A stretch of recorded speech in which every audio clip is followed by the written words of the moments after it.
So hello and welcome to my vaguely organised craft room. Today we're talking about some weaving, so let's get to it.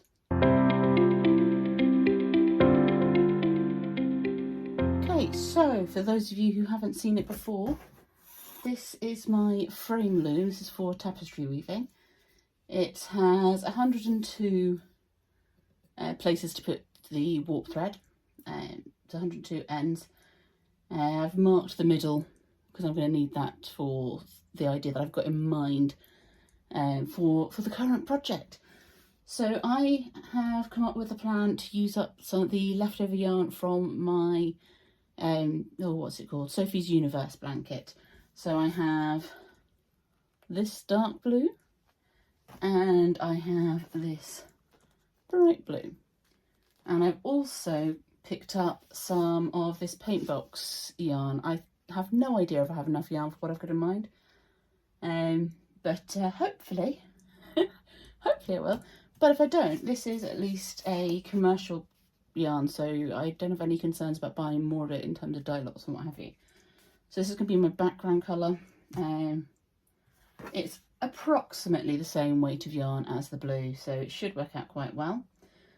So that's going to be the yarn that gets seen. I'm going to be warping up with my usual bamboo, because obviously my places to put the warp thread at my ends, the slit is quite narrow, so it's only so wide I can go with warp thread. So I'm going to warp this up and get going. And before I do that, actually, let me just show you what else I've got to warp up with. I have some cut up bits of cardboard, so this is going to go between the warp threads, so that I have fewer ends per inch to work on and I can only see the ends that I'm working on. So I'm effectively going to be working on half of the ends. I'll be working on 102 rather than 204.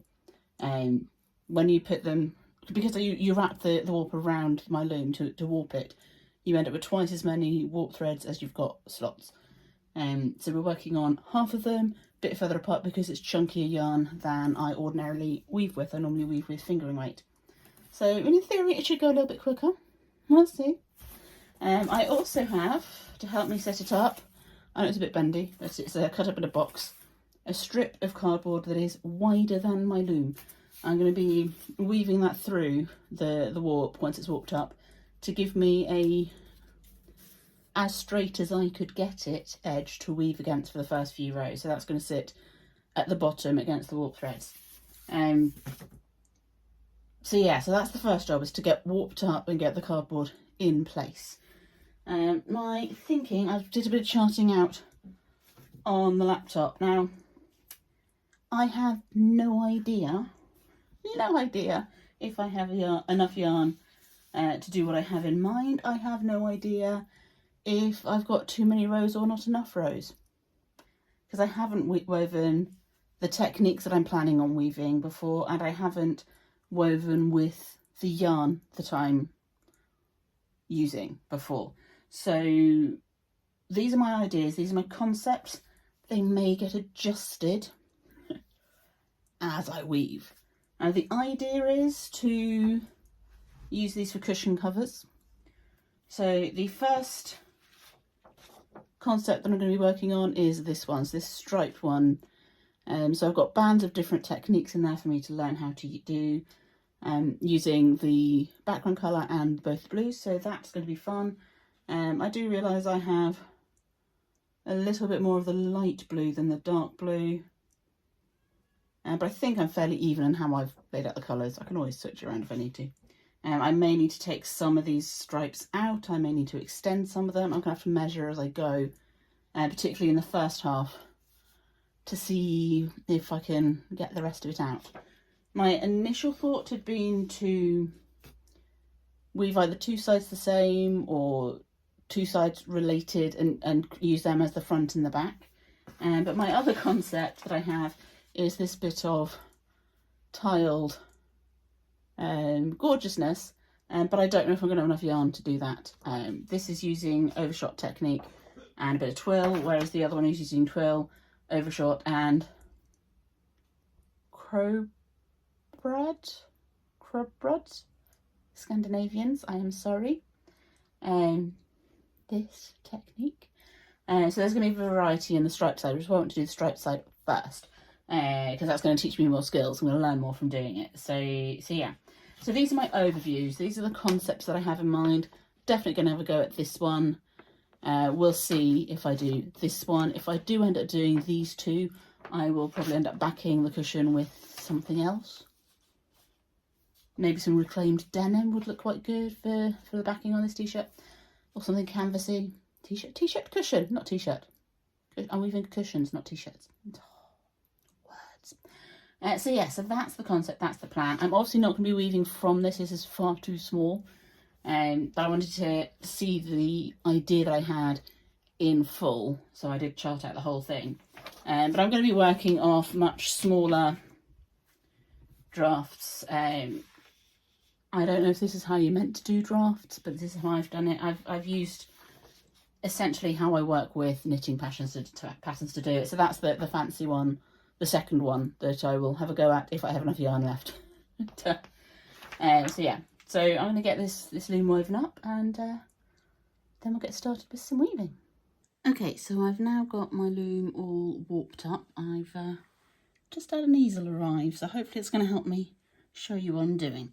So I've warped up as normal. I've put the cardboard in between the two layers of warp strings because we're just working on half of them.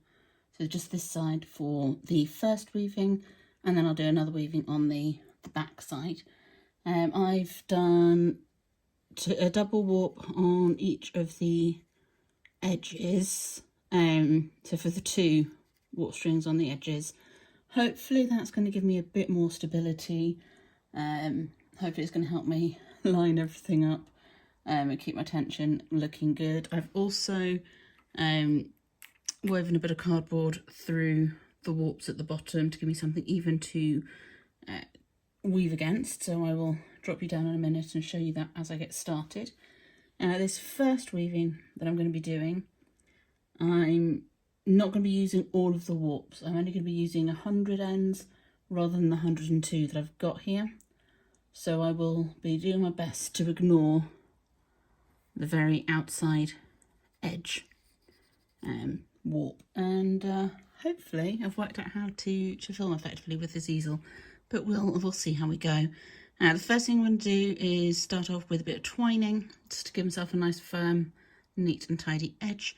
So let's take a look at that. Okay, so you can see the cardboard that I've put in the bottom. So as close as I could get to, as straight as I could get it. It's going to give me an edge to weave against. It's also got the added bonus of it showing me the sheds, because when I use this with both sides of the warp, I do weave a starter weft across to give those sheds. The cardboard's doing that job for me. I will obviously still be manipulating them by hand in order to get things to work. I've already prepared some butterflies in my background colour. Now I am using acrylic yarn for this project. I'm not intending it to be something that's going to be washed regularly, so I'm not worried about microplastics or that kind of thing for this sort of project. I am worried about things like cost and hard wearing and looking good, no matter what the cat decides to do to it. So yeah, acrylic for this project. I don't mind doing that for weaving too much. I don't mind doing it for certain projects. Acrylic has its place. So yeah, so twining. So I'm going to be working 2 rows of twining across the bottom of the weaving to get me going. So twining is a structured weaving stitch. It's going to hold all my warp threads in place and help me have a nice even start to the project. It's normally worked with, well, it's worked with 2 strands, but I'm not going to be working it with 2 separate strands. I'm going to use the butterfly end as one end and the tail as the other end. So I'm going to put in a plain weave all the way across and leave a nice long tail. That's a couple of times the width of the loom, so that I've got room to manoeuvre with the twining stitch. So if I want to start my next section on the right hand side of the loom, then I need to start my twining at the right side of the loom. Thinking aloud there. Okay, so I'm going to put in plain weave first, which is just an under, over, basic weave. So we'll get that in and try not to block your view too much. Also, it's going to be a bit of a learning curve to work with the easel whilst I'm filming, but we'll get there. Okay, so 2 and a bit times the width. And we're just going to go over and under, pulling out the yarn from the butterfly as we go. I have seen this done with 2 tapestry needles. I have seen it done entirely by hand, moving the 2 threads across at once, the 2 wefts across at once. But I think this method is going to work for me. And the actual twining stitch itself is the same no matter which methodology you end up using. It's a nice way to start and finish woven pieces where you don't want to use hem stitch. I do like hem stitch. I think hem stitch is very useful, but it is an afterthought edging, whereas the twining is used in weaving, as in during the process of weaving rather than put on at the end. It's going to help space the warp threads nicely, so hopefully it will help me with my tension. And yeah, you don't need to do anything. Once you're done, you're done. So you don't have to come back to this first edge and do more finishing. So it's a nice way to start your weaving. Now, because I've got so many warps to go through, I'm not going to sit here and have you watch the whole lot. So I will get this plain weave put in for this first row and then come back to you when I'm ready to do the next step of twining.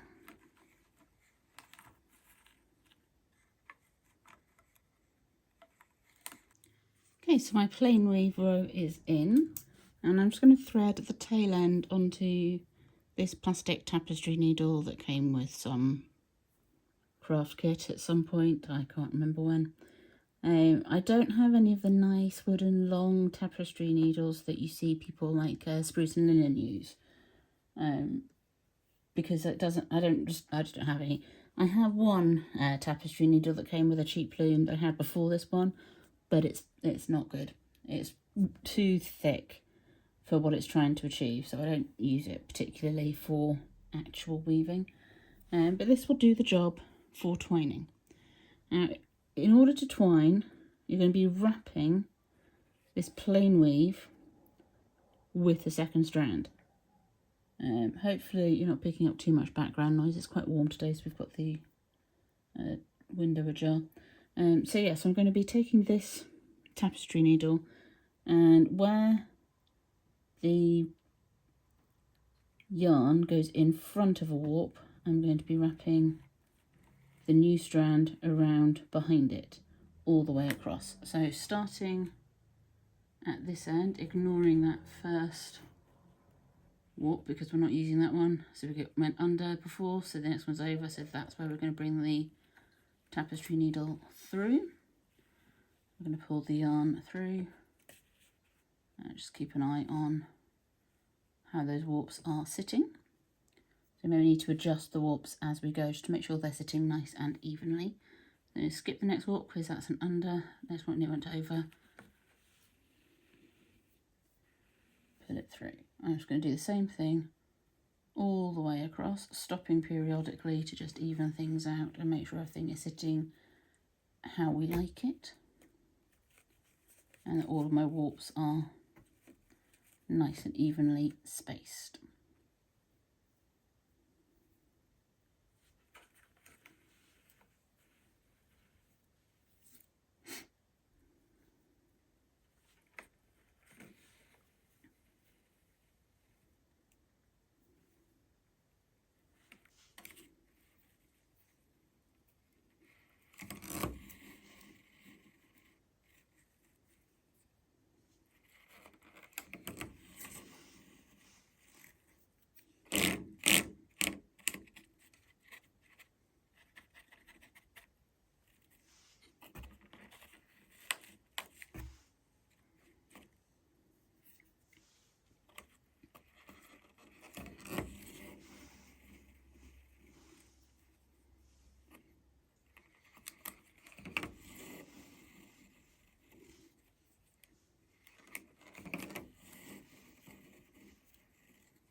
Okay, so now that I've gone all the way across for this first row of twining, I'm just going to beat it down and just make sure that everything is sitting where I want it to sit and that my warp is nicely spread out. So I'm just beating it down against that bit of cardboard. Yeah, it's not perfectly straight, but the plan is to sew this up into something else, so the edges aren't going to matter too much. I just want to have a nice foundation for the rest of the weaving. Okay, so my warp's sitting fairly nicely. I'm happy with that. And there's a couple of bits that maybe could be slightly better spaced, but I'm not going to stress too much about it. It's a relatively even spread, so it's looking quite neat and tidy. My cat is playing with a box in the background if you can hear anything. Okay, so now I'm going to go back the other way. So I'm going to take my butterfly that's hanging out at this end and do a plain weave across, and then repeat the process of twining back in the other direction. So I'll come back to you and show you what that looks like when that second row is in.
Okay, so that's the 2 lines of twining done, and they are holding my warp in place. So we've got all the warps locked in place now. So when I do eventually take this off the loom, they shouldn't shift around too much because of the way this stitch operates.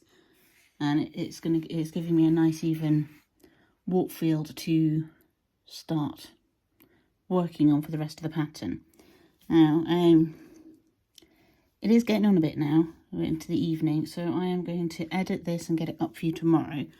But come back next week and we'll start looking at the first section of the pattern, which is going to be a bit of twill work. So yeah, so I look forward to seeing you there. And in the meantime, you might be interested in the video that's up on screen now. But in the meantime, happy crafting and bye-bye for now.